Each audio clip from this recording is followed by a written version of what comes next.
Coming up on this week's episode of Capital City Sports, football hosts Kentucky, women's soccer takes on nationally ranked Auburn, and the guys in the boardroom preview the Mississippi State game.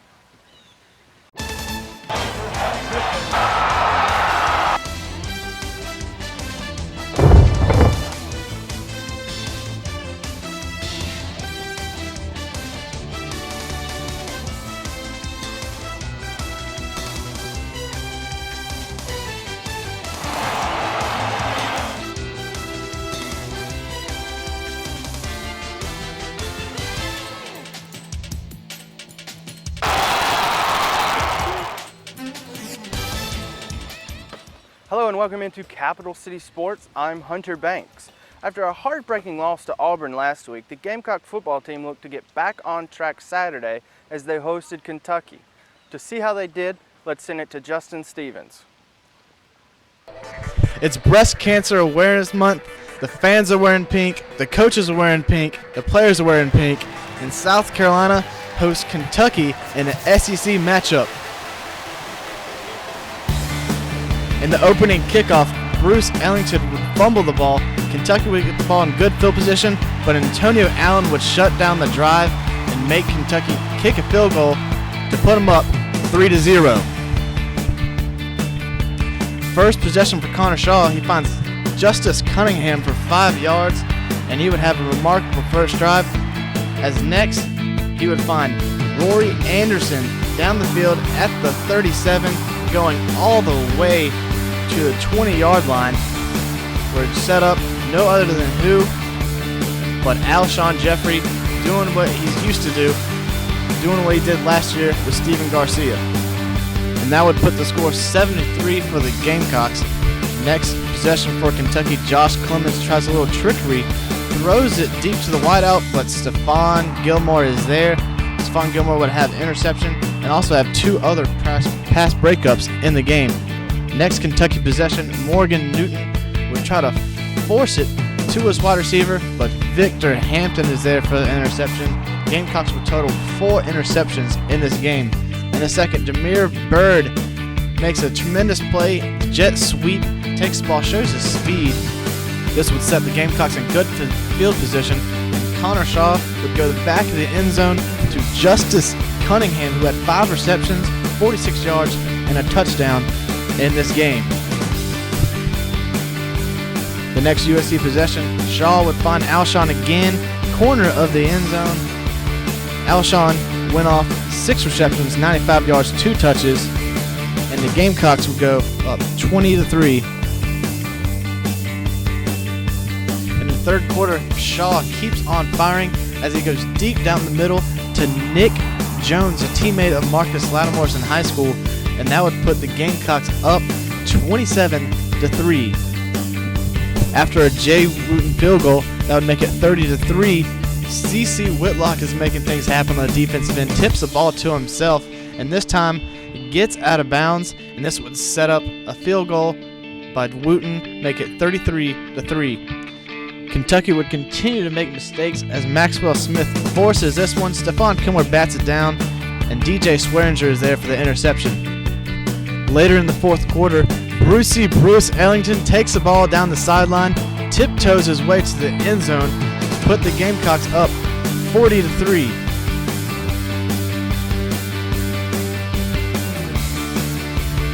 The Gamecocks would run away with this one 54-3.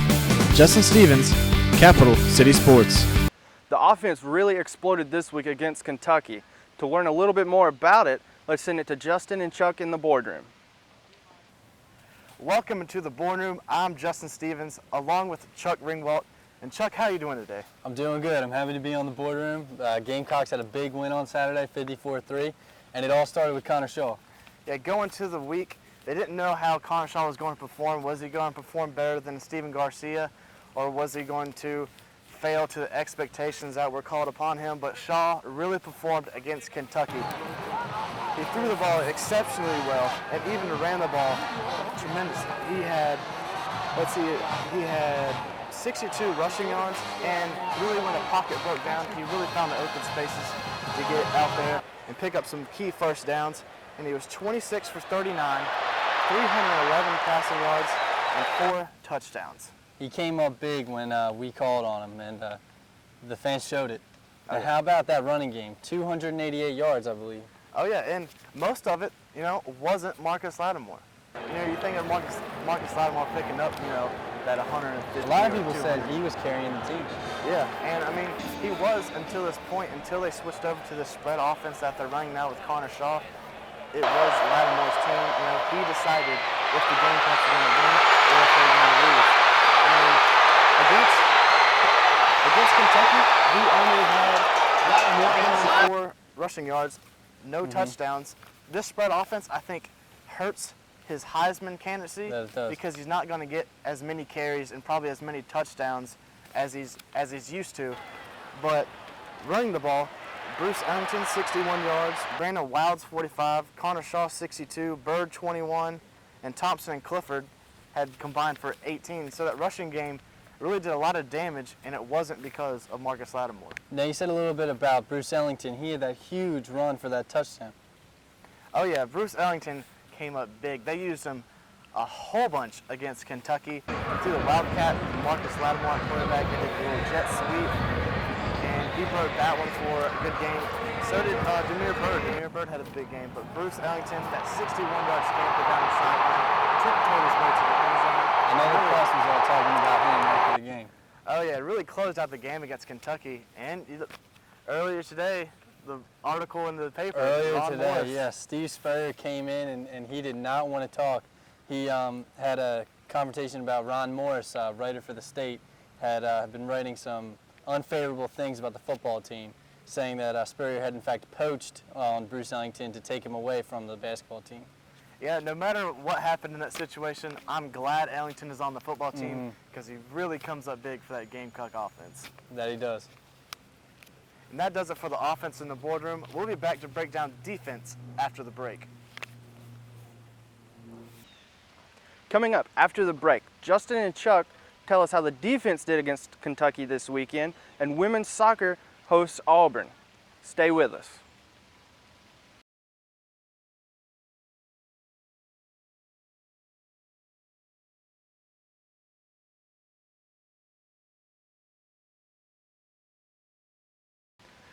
Thanks for staying tuned. Once again, the Gamecock defense shut down an SEC opponent.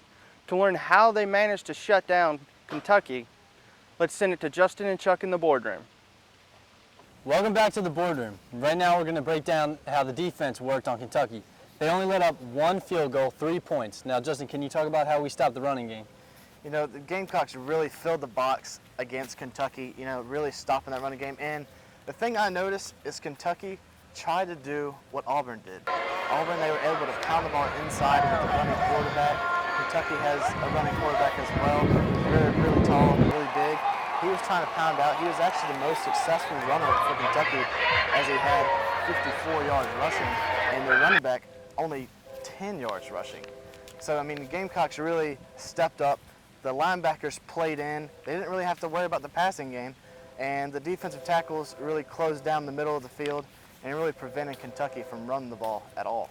Now, we only let up 6 first downs, I believe. That's how many Kentucky had on us. Now, talk about how the secondary helped to keep that number pretty low. Well, the secondary had their best game of the year. I thought last week against Auburn, that was probably their best week. They're improving, but I'm not going to give them that much credit because Kentucky was really, really bad. It didn't matter what the quarterback was. For the Dogs on offense today, at wide receiver, a junior. I think 3 straight drives, they threw an interception. No matter who you are, no matter what defensive opponent, you don't do that. That's all. I want to give credit to the secondary. They made the plays, they capitalized on them, but that Kentucky offense really a disgrace right now, and they might be the bottom dwellers in the SEC. Now, how about Melvin Ingram? There was a little undeciding on whether or not he would play. Yeah, Melvin Ingram, actually after the game, Steve Spurrier didn't even know he played today. Didn't know he even got on the field. That is right. He said, oh, he got in a couple times. Well, he got in about, 20 so times. About 20 to 30, I think. And it really made a big difference, rushing the passer and forcing those interceptions. And He says he's supposed to be 100% for this weekend against Mississippi State, but I guess we'll see. We will. All right, that does it for Defense in the Boardroom. We'll be back to break down the Mississippi State game after the break. The Lady Gamecocks soccer team hosted nationally ranked Auburn Sunday. To see how they did, let's send it to Joe Lundegren. Very windy day at Stone Stadium as the Cox take on the Auburn Tigers. Early in the game, Auburn driving towards the goal, and Anna Kate is going to put one right towards the goal here, and Beverly D'Angelo able to take it out of the air, put a stop to that shot. One of her 7 saves, a career high. Still early in the game, Kayla Grimsley going to put the corner kick into the box here, and Lolly Holland coming in for the header, but whistled for the foul. No goal, Carolina. A little bit of a walk of shame back to midfield for the Cox. A little later in the half, Auburn free kick. Powerful strike, but Kayla Grimsley, assuming the role of human shield, taking one for the team. About midway through the first half, freshman Allie Whitney sends a strike down into the box, and Maria Petroni is there to finish. Happy times, high fives all around. Auburn trying to come back with the long shot from outside the box, but to no avail, D'Angelo able to stop it. Just before the second half, Kayla Grimsley sends a high one into the box, and Gabrielle Gilbert heads it past the keeper to go up 2-0. Later, Danielle Au trying to add to the lead, dribbling towards the goal, takes the shot here, and oh, so close. Almost makes it 3-0. Auburn would eventually score. Katie Frierson puts it up for Julie King, who beats D'Angelo to shorten the lead. Great save for Auburn here. Courtney Rhodes takes a shot from the corner and an acrobatic catch from the Auburn goalkeeper. Later, SC trying to add. Rhodes is going to take it down into the box here, and she will pass to Holland, who hits it off her head. Oh! Almost adding to the lead again. Danielle Au would eventually add a third goal to make the final 3-1. Before the end, Grimsley shoved down here by an Auburn player, but no whistle. No whistle indeed. None of that here, ladies. This is a happy place. Joe Lonergan, Capital City Sports. Coming up after the break, the guys in the boardroom preview the Mississippi State game, and the Lady Gamecock volleyball team takes on LSU. Stay with us.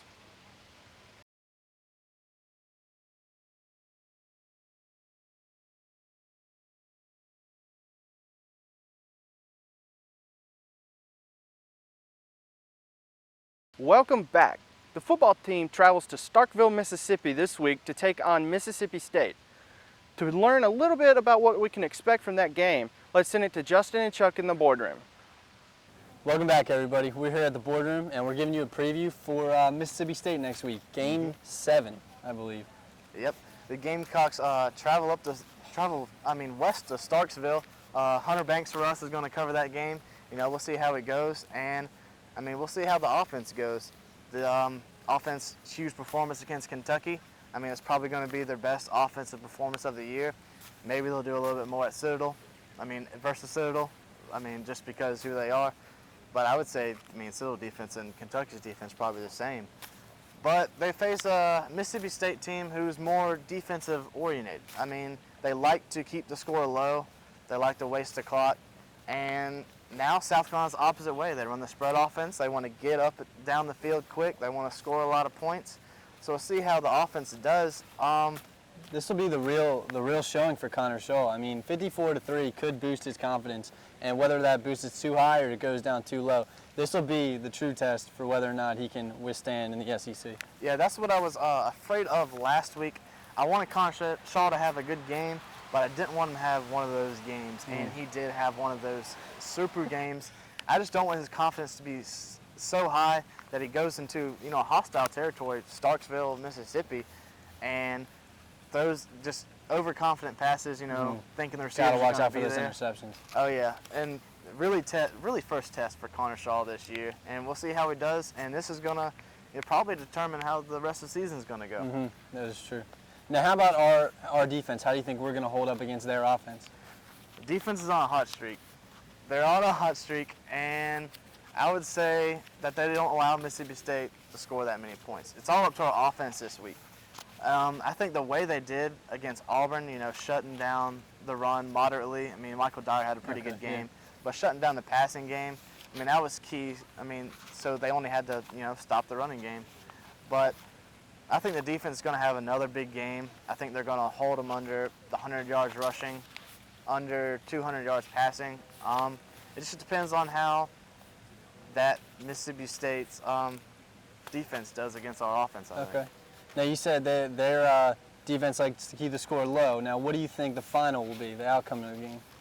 I want to say South Carolina score higher than 17 points after, the week against Kentucky. It was just huge. Fans are expecting another big game. Fans are expecting another big game, but they need to realize who Kentucky was and who Mississippi State is. Yeah, they have losses to, they're 0-3 in the SEC, losses to Florida, LSU, and Georgia. But They're all those tough teams, all those are tough teams that, Georgia, South Carolina was close. So you can't. That game could have gone either way. Yeah, you can't determine, the success of Mississippi State already.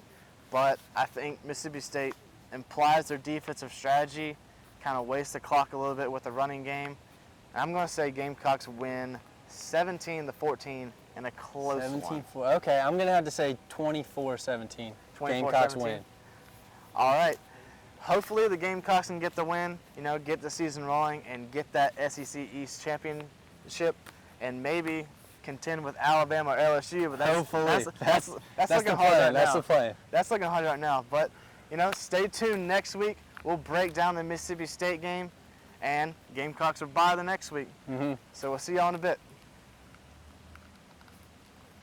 The Lady Gamecock volleyball team has struggled through SEC play so far this season. They hosted LSU Friday night and were trying to get off the snide. To see if they could, let's send it to Emily McDonald. The volleyball team comes into a tough matchup against the LSU Tigers, looking for their first win against an SEC opponent. Let's get right into it. Both teams started off strong with good volleys and smart play. However, neither team could manage to take control of the game because all of the missed serves. There were 11 between the two teams just in the first game, keeping both teams from taking the momentum and running with it. There was barely any difference in score until late in the game when LSU took a 2-point lead. The Gamecocks failed to capitalize on key points at the end of the game, giving the Tigers a 25-21 win. USC came out strong the second game ready to play, but LSU was not going to make a win easy. The Gamecocks only had 10 kills to LSU's 14 during the second game, but pulled out a win. Kara Howley led USC with 12 kills, while LSU's big hitter Michelle Williams had 18.